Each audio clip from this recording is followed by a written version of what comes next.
تو اس لیے آپ نے جب ذمہ داری لی تو پھر آپ کو ان کو پراپر ان کی دیکھ بھال کریں اور ان کو کھانا وانا دیں۔ ایسی بلی وغیرہ پالی ہوتی ہے، گھر سے اس کو کہیں جانے بھی نہیں دیتے اور اس کو پیٹ بھر کے کھانا بھی نہیں کھلا رہے، آپ کے نبی کریم نے تو 70 بار کا حکم فرمایا۔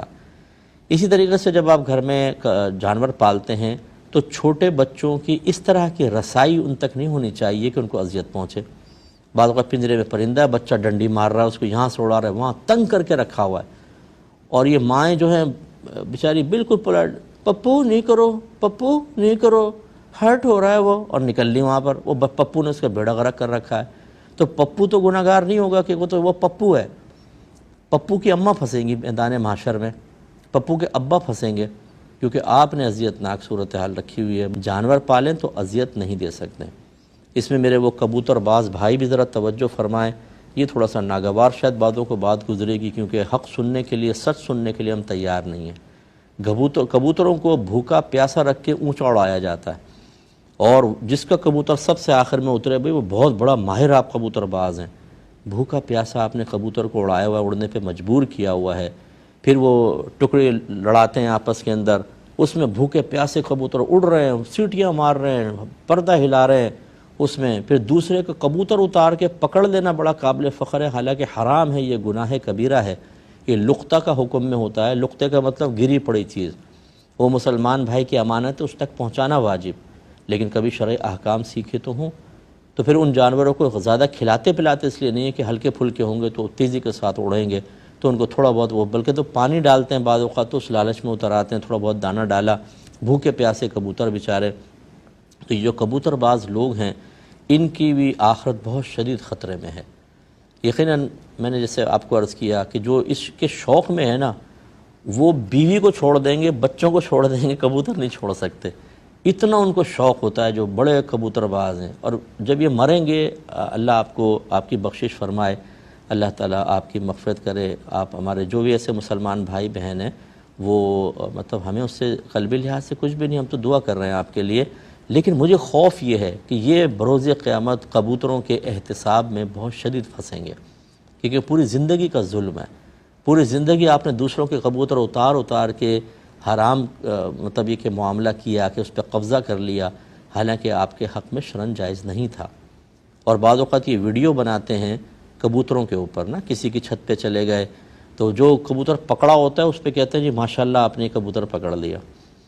اب دوسرے کا کبوتر پکڑنا اس کی اجازت کے بغیر یہ حرام اور گناہ کبیرہ ہے، اور آپ اس پہ کلمہ تحسین کہہ رہے ہیں ماشاءاللہ آپ نے کبوتر پکڑ لیا، یہ تو ایمان کے لیے بھی بہت شدید خطرہ ہے۔ تو جتنے یہ ویڈیو بنا کے ہمدردی کے اندر آپ ڈال رہے ہیں یوٹیوب کے اوپر، میں ان بچوں سے گزارش کرتا ہوں کہ بیٹا تھوڑا سا دین سیکھ لیجئے آپ، اگر آپ کچھ کرنا چاہتے ہیں، اپنی ویڈیو آپ چاہتے ہیں کہ لوگ دیکھیں، اس کو یہی شوق ہوتا ہے آپ کا، ورنہ آپ کو کیا فائدہ کسی کی چھت پر جا کے اس کے کبوتر دکھانے کا۔ لیکن آپ جب ایسے کلمات کہتے ہیں تو یاد رکھیں ان پر بھی اللہ کی طرف سے گرفت ہو سکتی ہے۔ رحمت کونین صلی اللہ علیہ وسلم نے ارشاد فرمایا کہ بعض اوقات انسان اپنی زبان سے ایک کلمہ نکالتا ہے اور اسے اس کی برائی یا قباحت کا احساس بھی نہیں ہوتا،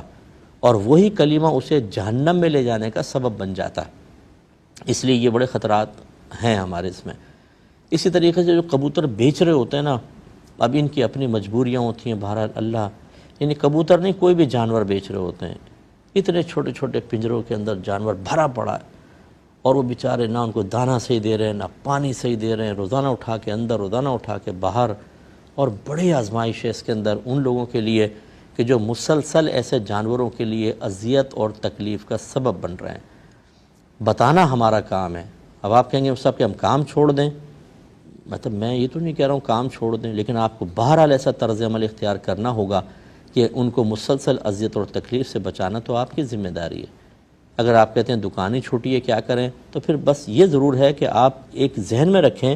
کہ بروز قیامت اس کا حساب ہونا ہے۔ اب اللہ تبارک و تعالیٰ آپ کے ساتھ کیا معاملہ کرتا ہے، جو مجبوری آپ مجھے بتانا چاہ رہے ہیں صاحب دکان چھوٹی ہے، جانوری تو رکھنا ہے، یہی اللہ کی بارگاہ میں پیش کر دیجئے گا۔ اب وہ رب ہے، آپ اس کے بندے ہیں، ہم کوئی سخت حکم اس پہ اس لیے نہیں دے سکتے کہ آخرت کا معاملہ اللہ کے ذمہ کرم پر ہے، چاہے تو عذر قبول کر کے بخش دے اور چاہے تو اس پر سزا جاری کر دے، لیکن معاملہ بڑا خطرناک ہے۔ اچھا، ایسی ایکویریم میں جب آپ مچھلیاں پالتے ہیں ان کا خیال رکھیں، لیکن میں اس کو منع نہیں کرتا ہوں، کیونکہ بعض اوقات ایسا ہوتا ہے مچھلی جاری ہوتی ہے تو وہ ایکویریم کی دیوار سے ٹکراتی ہے، لیکن وہ تھوڑی یہ جو مچھلیاں ہوتی ہیں اکثر یہ ایکویریم میں رہنے کی عادی ہوتی ہیں نا، اور یہ ان کا طریقہ یہ ہوتا ہے، آپ دیکھیں پتھر سے اپنا منہ ماریں گی، دیوار سے مارتی رہیں گی، یعنی تھوڑی تھوڑی چیزیں ذرات وغیرہ حاصل کرتی ہیں، تو ان کے لیے کوئی ایسا باعث تکلیف نہیں ہوتا کہ بلڈ نکل آئے یا ان کو کوئی وہ ہو، تو یہ گنجائش نکلے گی، لیکن اس میں بھی ان کا خیال کریں، آکسیجن کا خیال کیجئے، آپ ان کی فیڈ کا خیال کریں، یہ دو چیزیں بہت ضروری ہیں۔ بعض اوقات فیڈ نہیں دیتے مر جاتے ہیں، بعض اوقات اتنے چھوٹے برتن میں رکھتے ہیں کہ کچھ عرصے بعد پانی کی آکسیجن ختم ہو جاتی ہے تو یہ مر کے اوپر آ جاتی ہیں، آپ دیکھیں۔ اب عام لوگوں کو پتہ ہی نہیں ہوتا کہ جی کیوں مر گئی، بھئی آکسیجن کی کمی کی وجہ سے مری ہیں، آپ کو اس میں آکسیجن سلنڈر لگانا چاہیے تھا، آکسیجن کا مشینیں آتی ہیں چھوٹی چھوٹی ایکویریمز کے لیے، وہاں سے آپ لا کے اس کو لگاتے تاکہ پانی، اور پھر پانی چینج کرنا، کیونکہ مسلسل وہ بیٹے وغیرہ کرتی ہیں، اس میں ان کی گندگی ہوتی ہے اور اس سے پانی آلودہ ہو جاتا ہے، تو اس کو چینج کرنا۔ جب آپ نے جانور پالا ہے تو پراپر اس کی کیئر بھی کریں، نہیں کریں گے تو پھر آپ گناہگار ہوں گے، اور خدا نہ کرے آخرت میں کسی جانور کی وجہ سے ہم پھنس گئے تو کیا فائدہ۔